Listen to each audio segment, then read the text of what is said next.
The New York Liberty, outstanding start, #1 of the W, 15-3, best start in franchise history. There's a lot of reasons that you could point to that they've had success. But, Chiney, what stands out to you as the reason why the Liberty is off to this great start? A little bit of magic in New York City. You guys remember the show Sabrina the Teenage Witch? Yes, well, there's a Sabrina in New York City that is bewitching her opponents. So it's time for Chiney's checklist, where I talk about a player in the WNBA who cannot be checked. And of course, it's Sabrina Ionescu. We all know, based off of what she has done so far this season, she had to carry a little bit more of the load with Sloot not in the lineup so much to start. But look what she has done. Sabrina Ionescu is the first player in WNBA history with 75 points, 25 assists in just a 3-game span. I like how her game is versatile and how she's able to slide into the point guard position.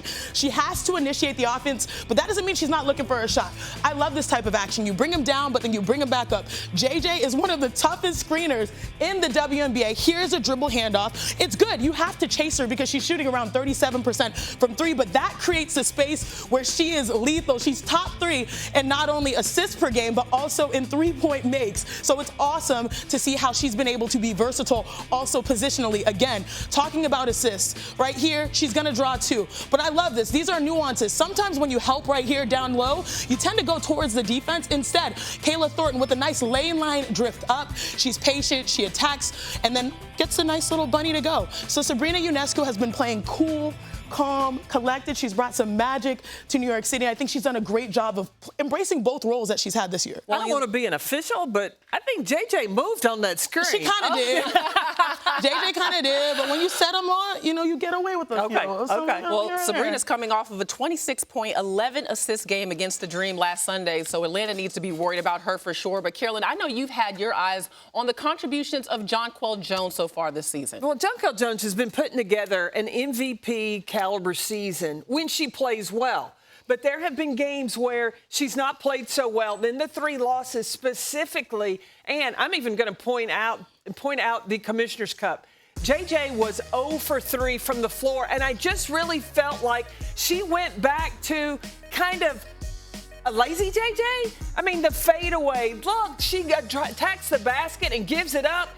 We know Jonquel Jones can run over people. This is the JJ that the New York Liberty need to see. You see how aggressive she is to the basket. And when she goes hard and she goes strong, that big presence inside then opens up everybody for the New York Liberty. When you look at the statistics of wins versus losses, her scoring is almost half. Her field goal percentage is down. Her rebounding is down, and she's getting into foul trouble. The New York Liberty, they need Jonquel Jones to play like the Jonquel MVP Jones that we know, because if that happens, the New York Liberty, look, they can contend for a championship. Look, as someone who has played with JJ, you love it when she gets mad, because when she gets mad, she's hard to stop on both ends. But I do think that this New York Liberty team understands that it's a marathon and it's not a sprint. I think we saw JJ come into form the second half of the season. We saw her start really strong. Now, Stewie was great, strong last year, starting off the season, and then she sort of started up a little bit slower. To them, they're trying to find the perfect chemistry of being able to be their best selves when it matters most, because I know at the end of the day, they want to complete the mission and win the WNBA Finals and not fall short. Well, and they've had to weather the storm, right? Let's be honest. They've been without Courtney Vandersloot for a lot of the start of the season. They just got Benijah Laney back. But I asked you this question. They are coming off of a loss to the Minnesota Lynx in the Commissioner's Cup. That does not count against their regular season record. But is there concern coming off of that loss that New York is not ready for this stretch run? I'm not concerned with New York. I mean, you had 2 new players that came back into the mix in the Commissioner's Cup, and I think that Minnesota, they took it to another level. New York, you learn from every experience that you have. They'll get back on track real soon. Look, I'm not concerned, but I do have an asterisk to what they do this year, because they have the opportunities to get free agents to sort of give them a new look, a new flair, just a little bit of new energy. But largely with this roster, they decided to run it back. Now we'll see how they have better improvement individually with their game. We're seeing Sabrina show that. We've seen JJ and Stewie. Obviously, she's an MVP in this league, so she's got it. But also, let's see how they matured with leadership. How are they going to push through the hard times? Well, and that loss could be more about what Minnesota is and not what New York isn't, because the Lynx look pretty daggone good. The Liberty have been clicking on all cylinders this season. They have the most efficient offense in the league and are tops in field goal percentage and threes per game. Remember last year when the Liberty set a new WNBA record, 11 threes per game? They are not far from that this season. Right now, we are joined by New York Liberty forward and the reigning MVP, Breanna Stewart. Stewie, thank you so much for taking some time to join us. Your team is off to a franchise-best 15-3 start, and it has a lot to do with your offense. You're ranked atop almost every statistical category. How have you been able to find another dimension of your offense this season? Yeah, I think just having another year under our belt, continuing to come back this year, really the same lineup, same starters, and just play, have a flow, continue to move the ball, and especially when we're playing at home like we are today, it's a lot of fun with our fans behind us. Stewie, last season you were a sniper, but starting out the season, you're shooting the lowest three-point percentage, but you have 6 games with 15, 5, and 5. How has your game expanded with this year's team?